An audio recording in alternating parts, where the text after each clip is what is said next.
Hello friends, welcome back to this channel. आज हम हो'ओपोनोपोनो की और एक सक्सेस स्टोरी के बारे में जानेंगे।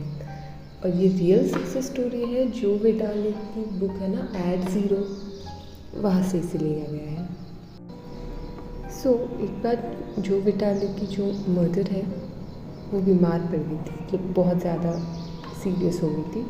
वैसे तो वो 13 साल से थोड़ा बहुत बीमारी थी, पर इस बार सिचुएशन थोड़ी ज़्यादा ख़राब हो गई थी, तो उनको एडमिट करना पड़ा हॉस्पिटल में। सारे रिश्तेदारों को भी बुला लिया गया और इवन जो विटाली, उन्होंने भी अपने सारे इवेंट्स कैंसिल कर दिए। उनकी मॉम को आईसीयू में एडमिट कर दिया गया था और वहाँ पे उनके साथ और 5 लोग थे, मतलब वो 6 लोग एक आईसीयू रूम में थे, जिसमें से 3 लोग डॉक्टर जो विटाली के सामने ही डेड हो गए। मतलब वो बहुत ही ज़्यादा बीमार थे और इनके सामने उनकी डेथ हो गई, तो डॉक्टर जो विटाली थोड़ा और ज़्यादा नर्वस हो गए। वो अपनी मॉम को बहुत ही वीक देख रहे थे।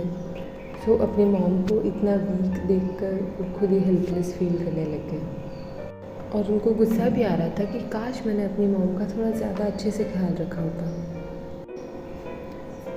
डॉक्टर जो बहुत ही हेल्पलेस फील करने लग गए कि मैं कुछ नहीं कर सकता, मैं उनको हील करने के लिए कुछ नहीं कर सकता। इवन डॉक्टर्स ने भी उनकी मॉम को लाइफ सपोर्ट पे डाल दिया था, उनके हाथ में भी ज़्यादा कुछ था नहीं। डॉक्टर जो बिल्कुल भी पीसफुल फील नहीं कर रहे थे, वो बहुत अपसेट हो गए, बहुत नर्वस हो गए और बहुत ही ज़्यादा हेल्पलेस फील कर रहे थे। फिर उन्हें याद आया हो'ओपोनोपोनो, क्योंकि पूरा पॉइंट तो ये है कि उनको खुद को पीसफुल फील करना है, अपने अंदर उनको पीसफुल फील होना चाहिए, सो दैट उनकी मॉम को हेल्प मिले, वो जो कुछ भी चूज़ करना चाहती है उसके लिए। उन्होंने ये सोच लिया कि मैं खुद से पीसफुल फील करूँगा, ताकि मॉम को अगर इस वर्ल्ड में रहना है तो वो यहाँ स्टे करे, या तो फिर वो ट्रांजिशन जा सकती है। तो उन्होंने खुद पे वर्क करना स्टार्ट कर दिया। वो अपनी मॉम को हील नहीं कर रहे थे, उनको पता ही नहीं था उनकी मॉम को कैसे हील करना है। उन्होंने खुद पे काम करना स्टार्ट कर दिया। उनको पता था कि उनको पीसफुल होना है अभी, क्योंकि उनका जो रिसर्च है हीलर्स और हीलिंग पे, उनसे उनको इतनी बात तो पता है कि आपका खुद का वेलबींग आपके आजू बाजू के लोगों को अफेक्ट करता है। उन्होंने वो सब करना स्टार्ट कर दिया जो उनको पता था। वो वहाँ बैठ गए, शांति से अपने अंदर देखने लगे और रिपीट करने लगे वो phrases, I am sorry, please forgive me, thank you, I love you. ना तो वो चीज़ें ज़ोर ज़ोर से बोल रहे थे, ना ही वो अपनी मॉम को ये सब बोल रहे थे। और अगर कोई उनको देखता भी तो उनको पता नहीं चलता कि डॉक्टर जो आखिर कर क्या रहे हैं। या तो वो मेडिटेशन कर रहे हैं या प्रे कर रहे हैं, या तो फिर बस एक हेल्पलेस साइलेंस में बैठे हुए हैं, यही लगता किसी को भी। उन्होंने हो'ओपोनोपोनो करना स्टार्ट रखा जब तक वो वेटिंग अवर्स पे थे, जब तक वो उनकी मॉम के साथ बैठे थे। उन्होंने हो'ओपोनोपोनो किया खुद के लिए, खुद को पीसफुल किया।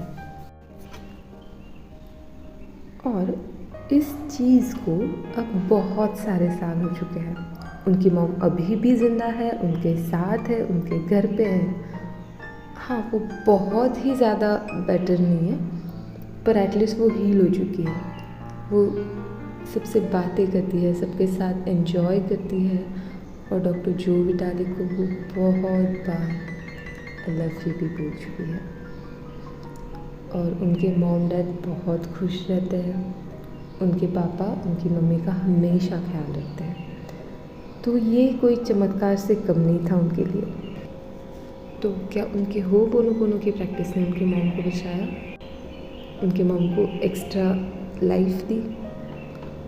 और जस्ट कि उन्होंने कुछ नहीं किया, उन्होंने बस खुद को पीसफुल किया, इस वजह से वो ठीक हो गई। इन सब चीज़ों के बारे में उनको नहीं पता, और उनको ये भी नहीं पता कि ये सब मेजर कैसे करते हैं। पर वो एक चीज़ के लिए श्योर है, that his inner peace enable him to be with his mother, कि वो उस मोमेंट में रहे उनके साथ पीसफुली। शायद वही एक मिरेकल था, क्योंकि उसी की वजह से उस मोमेंट की रियलिटी ने, विदाउट जजमेंट और डिमांड, उन्होंने जब खुद को पीसफुल किया, बिना किसी ज़िद की कि नहीं नहीं मुझे मेरी मॉम को बचाना ही है, उनको यही रहना है। जस्ट उनके पीसफुल रहने की वजह से उन्होंने अपनी मॉम को फ्री किया कि जो उसके लिए सही हो वो उसके साथ होना चाहिए। तो उनके लिए जो बेस्ट था वो था कि वो हील हो जाए और उनके साथ घर पे रहे।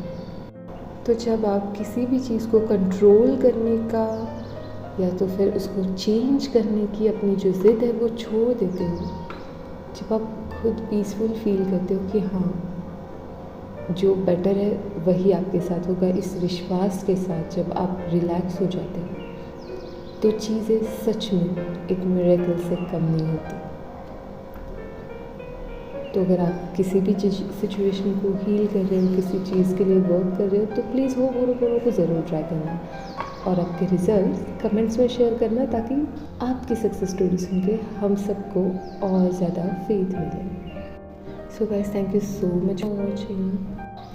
Lots of love and peace to you. Thank you.